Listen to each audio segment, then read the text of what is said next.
Hello friends, this is doctor नज़र this side. तो अब तक हमने पीवीएफ पैथोलॉजीज़ के बारे में देखा और कुछ हमने एवी नोडल ब्लॉक्स के बारे में देखा। तो एवी नोडल ब्लॉक्स हमने बेसिकली हार्ड ब्लॉक्स के टॉपिक में ही कवर कर लिया, जिसमें फर्स्ट डिग्री, सेकंड डिग्री और थर्ड डिग्री आता है। लेकिन ओवरऑल टॉपिक हम लोग पीआर इंटरवल डिस्कस करेंगे। ठीक, पीआर इंटरवल, क्योंकि हमने पीवीएफ की पैथोलॉजीज पढ़ ली हैं। ठीक, और क्यूआरएस कॉम्प्लेक्सेस की भी हम लोग बात करेंगे। तो पी से क्यू तक बेसिकली पीआर इंटरवल बोलते हैं, लेकिन बहुत सारी लीड्स में क्यू वेव प्रोमिनेंट होती नहीं, तो इसलिए उसको पीआर इंटरवल बोलते हैं। और पीआर इंटरवल का जो नॉर्मल वैल्यू या पैरामीटर है वो है 3 to 5 स्मॉल बॉक्सेस। ठीक, तो अगर मोर देन 5 स्मॉल बॉक्सेस के अंदर, मतलब 5 स्मॉल बॉक्सेस के बाहर अगर आपका पीआर इंटरवल आ रहा है तो उसको हार्ड ब्लॉक बोलेंगे, क्योंकि कंडक्शन स्लो हो गया है तो उसको हार्ड ब्लॉक्स बोलेंगे।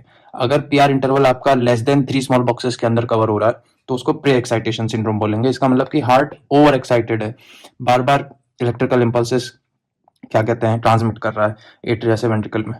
ठीक, तो उसके अंदर हम लोग वुल्फ पार्किंसन वाइट सिंड्रोम पढ़ेंगे और लाउंगेनॉग लेवाइन सिंड्रोम पढ़ेंगे। तो अब थोड़ा डिटेल में देख लेते हैं दोनों सिंड्रोम्स के बारे में। तो इससे हमारा पीआर इंटरवल टॉपिक खत्म हो जाएगा और फिर हम लोग क्यूआरएस वेव के बारे में डिटेल में पढ़ेंगे। तो हम लोग वुल्फ पार्किंसन वाइट सिंड्रोम देख लेते हैं। पैथोलॉजी क्या होती है कि बेसिकली अगर ये आपका हार्ट है, ठीक, तो हार्ट के जो पेस मेकर्स हैं वो तो हमारा एसए नोड होता है। ठीक, और इम्पल्स गेट कीपर हमारा एवी नोड होता है। ठीक, डब्ल्यू सिंड्रोम में प्रॉब्लम ये होती है कि हमारे पास एक एक्सेसरी पाथवे होता है। ठीक, एक्सेसरी पाथवे का मतलब ये हुआ कि नॉर्मल जो कंडक्टिंग सिस्टम होता है एसए नोड से एवी नोड से बंडल ऑफ हेस, उसके बाद बंडल ब्रांचेस और फिर उसके बाद पर्किंजिया फाइबर्स। ठीक, उसके अलावा जो एक एक्सेसरी पाथवे बन जाता है वो भी आपका बेसिकली मायोसाइट ही होता है। ठीक, मायोसाइट से बना होता है, वो एक मस्कुलर एक्सेसरी पाथवे है। तो जो भी करंट हमारा ऐसे नोड बनाएगा वो एट्रिया में फैलेगा, तो वो एवी नोड के थ्रू जाने के बजाय हमारा एक्सेसरी पाथवे से पकड़ के नीचे आ जाएगा। ठीक है, तो अगर एक्सेसरी पाथवे की बात करें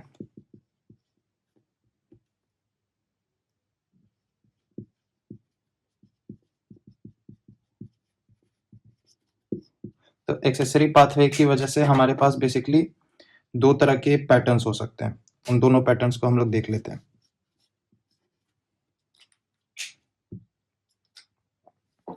कि अगर लेफ्ट एट्रिया से लेफ्ट वेंट्रिकल जा रहा है या फिर राइट एट्रिया से राइट वेंट्रिकल, मतलब कनेक्शन जो है एक्सेसरी पाथवे का वो किस साइड पर है हार्ट के, तो उस हिसाब से हमने बेसिकली इनकी नेमिंग की हुई है। टाइप ए होता है और टाइप बी होता है। ठीक, ध्यान देने वाली बात यह है कि सिंस ये इंटरमायोसाइट कंडक्शन से ही ट्रैवल करेगा इम्पल्स इसमें एक्सेसरी पाथवे में, तो जो वेलोसिटी होगी, जो स्पीड होगी कंडक्शन की इम्पल्स की, वो स्लो होगी।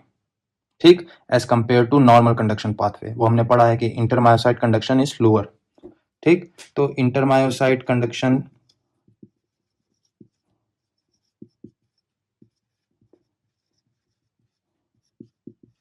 कंडक्शन बेसिकली जो होता है वो स्लो होता है। ठीक, नॉर्मल कंडक्शन के पाथवे के मुकाबले में। तो इस वजह से क्या होता है कि जब आपका वेव बनेगा तो पी वेव तो बनेगा क्योंकि एटल डिपोलराइजेशन होगा, लेकिन एवी नोड से इम्पल्स तो ट्रैवल कर नहीं रहा है, एक्सेसरी पाथवे से ट्रैवल करेगा, तो स्लो ट्रैवल करेगा और सेप्टल डिपोलराइजेशन होगा नहीं। तो इस वजह से हमारा वेंट्रिकुलर डिपोलराइजेशन यहीं से स्टार्ट हो जाता है। जैसे ही इम्पल्स वेंट्रिकल्स में आता है तो धीरे धीरे इम्पल्स शुरू हो जाता है। ठीक, और सेप्टल डिपोलराइजेशन होगा नहीं तो क्यू वेव बनेगा नहीं, तो धीरे धीरे बनता है। और फिर जब इम्पल्स वेंट्रिकल में आ जाता है तो इम्पल्स को यहाँ से ट्रैवल करना पड़ता है राइट वेंट्रिकल तक, पूरे वेंट्रिकल्स को डिपोलराइज करने के लिए। तो एक तरह से सिमेट्रिकल डिपोलराइजेशन होगा नहीं, तो जब क्रिएट होता है तो कुछ इस तरह से क्रिएट होगा। ठीक है, क्योंकि ध्यान ध्यान देने वाली बात यह है कि अगर मैं यहाँ पे डिटेल्स लिखूँ इस वेव के बारे में, तो ध्यान दोगे तो क्यू वेव बनेगी नहीं। ठीक, उसके बाद आपका जो क्यू आर एस होगा वो होगा वाइड। ठीक है, और पी आर इंटरवल की बात करोगे तो पी आर इंटरवल जो होगा वो शॉर्ट हो जाएगा। तभी तो प्री एक्साइटेशन सिंड्रोम की बात हो रही है, क्योंकि यहां से तो अंदर आएगा करंट। ठीक, फिर उसके बाद इम्पल्स को पूरा ट्रैवल करना पड़ता है। ठीक, तो इस वजह से जो क्यू आर एस कॉम्प्लेक्स होता है वो वाइड हो जाता है।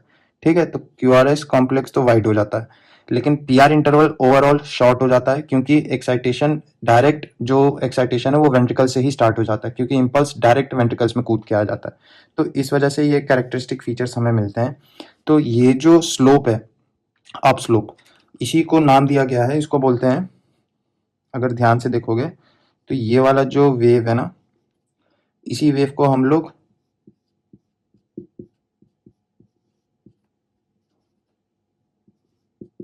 डेल्टा वेव बोलते हैं। तो जब भी आपको कुछ इस तरह से दिखे तो डेल्टा वेव दिखेगी। तो delta wave is a characteristic feature of WPW syndrome. ठीक है, खास बात यह है कि ये जो मोशन है ट्रैवलिंग का, करंट का ट्रैवल करना, तो अगर एक्सेसरी पाथवे से ट्रैवल हो रहा है, ठीक, और वो मतलब आपका एट्रिया से वेंट्रिकल में आ रहा है, और क्लॉकवाइज अगर मोशन हो रहा है, ठीक, अगर क्लॉकवाइज ट्रैवल हो रहा है तो इसको हम लोग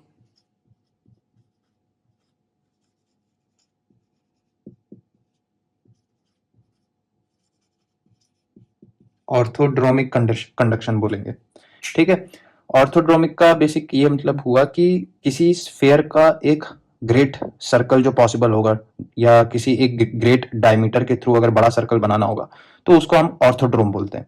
तो हार्ट का जो लॉन्गेस्ट पाथ पॉसिबल होगा ना सरकमफ्रेंशियली, तो उसको उस पाथवे से करंट ट्रैवल कर रहा है, तो इस वजह से उसका नाम दे दिया हमने ऑर्थोड्रोमिक कंडक्शन। अब हम अगला देखते हैं। अगर हार्ट का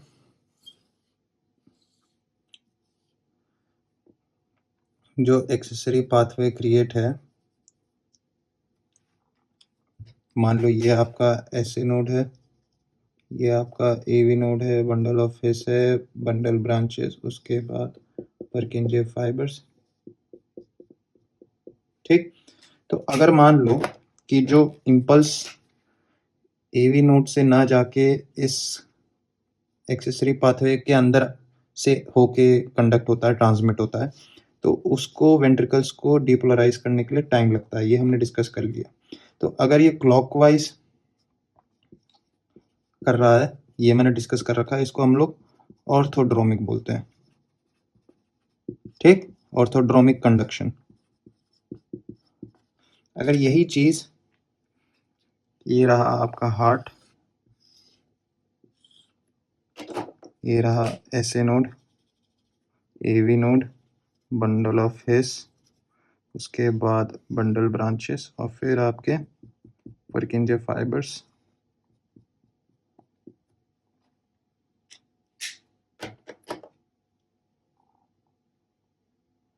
तो मान लो इम्पल्स एवी नोड से ट्रेवल करेगा, तो अगर एवी नोड से ट्रेवल करेगा तो वो तो नीचे ही आएगा, लेकिन फिर वो इसी एक्सेसरी पाथवे से अंदर आ जाएगा। ठीक है, तो ऐसे में देखोगे तो कंडक्शन जो है वो हो गया है एंटी क्लॉकवाइज। ठीक, इसको बोलते हैं हम लोग एंटी ड्रोमिक कंडक्शन।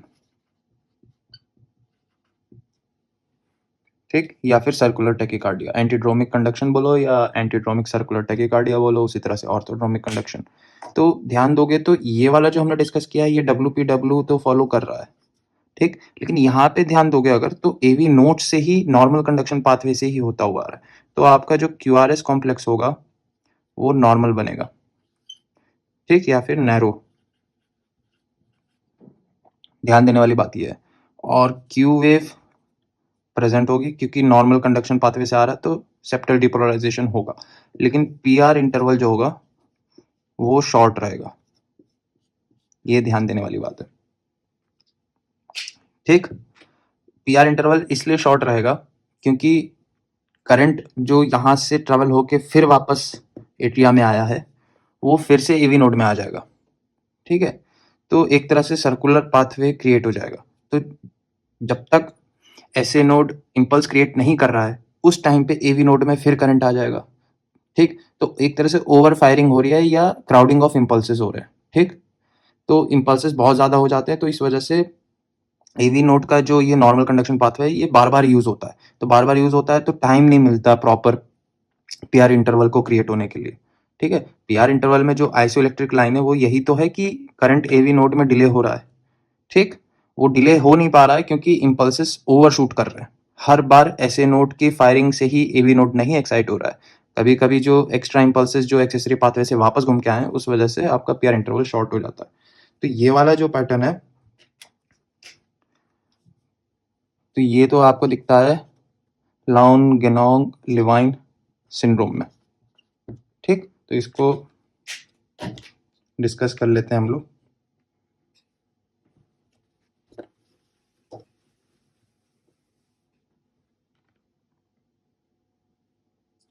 कि लाउन गेनोंग लिवाइन सिंड्रोम का फंडा क्या है। उसमें आपको एंटीड्रोमिक कंडक्शन मिलेगा लेकिन पैथोलॉजी ऐसी नहीं है, कुछ इस तरह से मैं आपको बताता हूँ। ये हार्ट हुआ। ठीक, यहाँ पे आपका एसए नोड हुआ, एवी नोड हुआ, बंडल ऑफ हिस हुआ, उसके बाद बंडल ब्रांचेस हुए, पर्किंजे फाइबर्स हुए। ठीक, एलजीएल सिंड्रोम में आपके पास एक्सेसरी पाथवे जो होता है वो इस तरह से प्रेजेंट होता है, एवी नोड को बायपास करता है।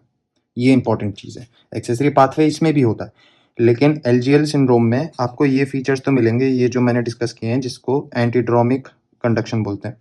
तो जो इंपल्सेस एवी नोड से ना जाके इस एक्सेसरी पाथवे से आएंगे और सीधे बंडल ऑफ हिस में घुसेंगे तो बंडल ऑफ हिस से घुसते ही वो लोग बंडल ब्रांचेस को एक्साइट करके डिपोलराइजेशन करा देंगे। ठीक है, तो इसलिए पीआर इंटरवल जो होता है ये शॉर्ट हो जाता है, पहली चीज। दूसरी चीज, क्यू वेव प्रेजेंट होगी। क्यों? क्योंकि बंडल ऑफ हिस में आ गया है करंट तो सेप्टल डिपोलराइजेशन होगा। और क्यूआरएस ध्यान से देखोगे तो नॉर्मल कंडक्शन पाथवे से हो रहा है डिपोलराइज, तो क्यूआरएस नैरो बनेगा या फिर नॉर्मल बनेगा।